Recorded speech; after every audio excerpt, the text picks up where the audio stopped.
Hindi pa man tayo nakakapagdiwang sa pagbagsak ng rehimen ni Viktor Orban sa Hungary, nanalo na agad si Rumen Radev at ang kanyang partido sa eleksyon sa katabing Bulgaria na may malaking lamang. At ang problema dito, tinatawag na siyang parang Viktor Orban ng Bulgaria dahil sa kanyang pagkiling sa Russia at Euroscepticism. Maaring magdulot ng dagdag na hadlang sa suporta sa Ukraine sa EU at NATO ang impluwensya ni Radev sa pamahalaan.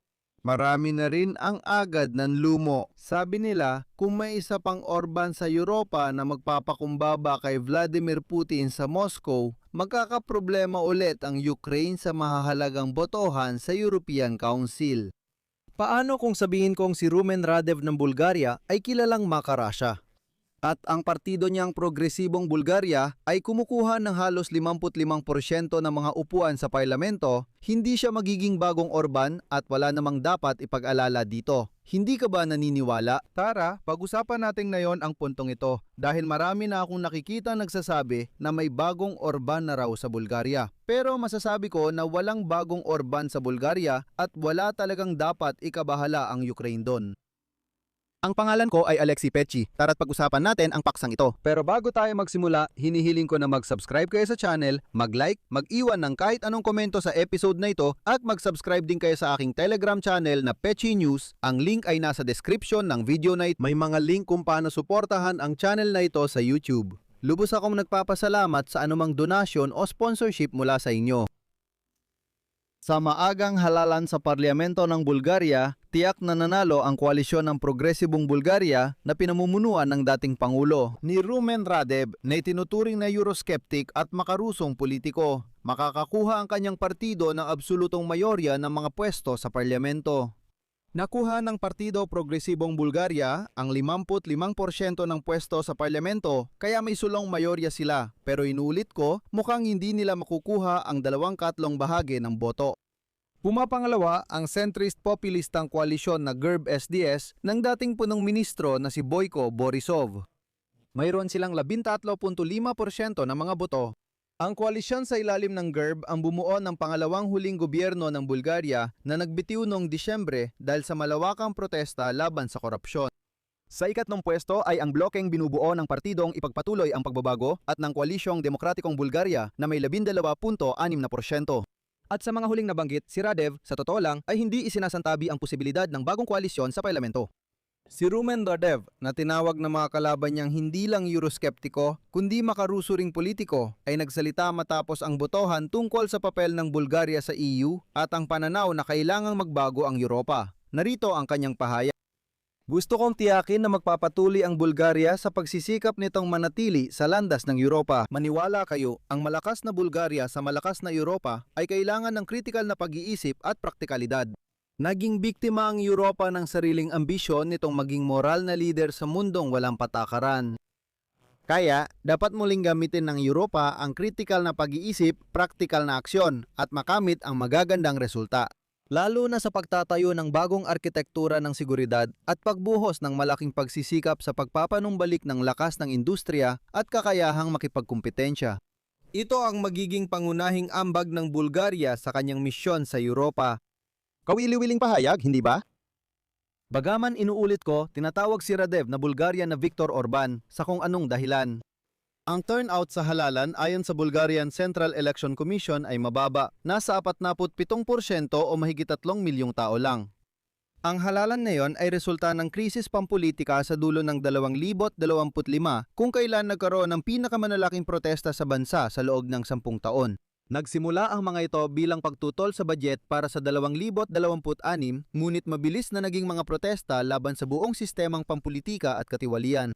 Noong Disyembre, nagbitiw ang pamahalaan kaya nagtalaga ang Pangulo ng pansamantalang technical na gabinet. At para maintindihan ang kabuuang kaguluhan sa Bulgaria, dapat tandaan na mula 2021 beses nang nagpalit ng pamahalaan ng bansa at 8 halalan sa parlamento ang isinagawa.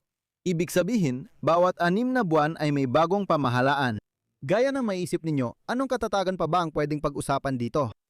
Para sa Bulgaria, si Radev ay veteranong politiko at may dalang kaunting bago. Naging pangulo siya mula 2017 hanggang 2026 sa gitna ng krisis pampolitika. Ngunit ang Bulgaria ay isang parlamentaryong republika kung saan ang kapangyarihan ay nasa pamahalaan.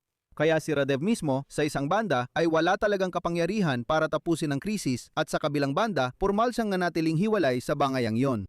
Kaya siya ang paborito sa halalang ito. Bakit tinawag si Radev na Bulgarian Orban? Tumutol siya bilang presidente sa pagbibigay ng tulong militar sa Ukraine. Мол, поставки болгарского. At kahit na para sa kapakanan ng Ukraine, matindi niyang pinuna ang bagong nilagdaang kasunduan sa seguridad sa pagitan ng Bulgaria at Ukraine na pinirmahan ng pansamantalang gobyernong Bulgarian. Idineklara rin ni Radev ang hangaring ibalik ang relasyon sa Moscow. Sa kanyang termino bilang presidente, ipinakita ni Radev ang pagiging flexible na politiko at hindi siya handang labanan ng matindi ang mga posisyon ng Unyong Europe o NATO. Ginamit niya ang Euroscepticong pananaw para makipantawaran at kumita ng pampulitikang puntos sa Bulgaria at madalas naman siyang pumapayag sa kompromiso. Kaya bago ang eleksyon, malaki ang binago niya sa kanyang posisyon. Noon, nagbanta siya na ibablock niya ang mga sanksyon laban sa Russia pero hindi niya ito kailanman ginawa. Noon, sinabi rin niya na hindi dapat tulungan ng Europa ang Ukraine pero hindi naman niya binlap ang kahit ano. Noong una, tumutol si Radev sa kasunduan ng pagtulong sa Ukraine sa simula ng digmaan pero kalaunan nilagda niya ito kahit tutol siya sa mabilis na pagpasok sa NATO. Si Radev ay kilala sa kanyang mga pahayag na pabor sa Russia at simpatya sa Moscow. Gayunpaman, bago mismo ang eleksyon, ay sinabi niya na hindi dapat harangin ng Bulgaria ang kredito, na nagkakahalaga ng 70 bilyong euro para sa Ukraine, kahit hindi sasali ang Bulgaria, Hungary, Slovakia at Czechia sa pautang na ito. Parang sinasabi niyang hindi sila makikialam. Para sa Ukraine, sapat na yon. Kahit na nagwagi siya ng mag-isa, wala namang konstitusyonal na mayorya si Radev. 2/3 ng mga upuan sa parlamento tulad ng kay Petra Madera sa Hungary. Ibig sabihin, kailangan ni Radev ng suporta ng pro-European na puwersang pampolitika para sa mga reformang pang-ekonomiya. Bukod pa rito, hindi tulad ni Viktor Orban, si Radev ay kinatawa ng mga kaliwang puwersang pampolitika na hindi kaalyado sa politika ni Donald Trump. Kaya naman, wala siyang maaring koneksyon sa administrasyon ni Trump. Ipaliwanag ko. Bilang presidente, kinatawan ni Radev ang sosyalistang partido. De facto, ito ang tagapagmana ng Bulgarian Communist Party. Bukod pa rito, magiging mas maingat pa si Radev kaysa kay Viktor Orban at maging kay ministro ng Slovakia na si Robert Fico. Ipaliwanag ko. Si Robert Fico ay walang sariling mayorya para makabuo ng koalisyon. Noong panahong yon, nakipag-alyansa siya sa ultrakanang anti-Ukrainian na puwersa at kinailang ang isalang-alang ang kanilang posisyon kundi magigiba ang kanyang koalisyon sa parlamento. Kung mapapansin ninyo, si Robert Fico mismo ay maaring pumunta at makipagkita kay Vladimir Zelensky sa Ukraine. At sa totoo lang, maari siyang umasta ng napakaayos. Pagbalik niya sa Slovakia, nagsimula ulit siyang maglabas ng kontrobersyal na pahayag. Ayan, kailangan talagang isaalang-alang ang mga kaalyado sa koalisyon, pero sa totoo lang, hindi rin kasing delikado si Fico kumpara kay Viktor Orban.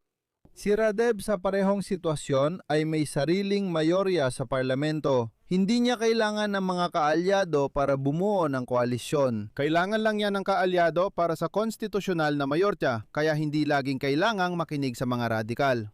Bukod pa dito, ang pinaka-radikal na makarusyang partido sa Bulgaria na tinatawag na Vozrozhdenie ay nakakuha ngayon ng halos 3 beses na mas kaunting pwesto sa parlamento kumpara noong nakaraan. 3 beses na mas kaunti.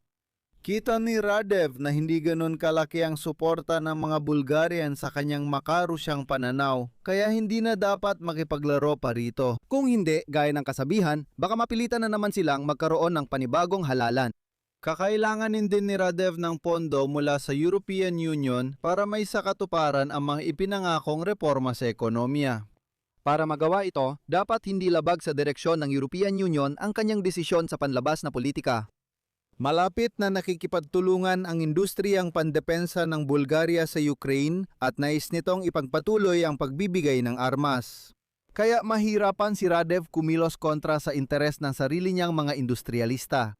Malamang sila pang lalapit at magsasabing, hindi. Nagbebenta kami at magpapatuloy kaming magbenta ng armas.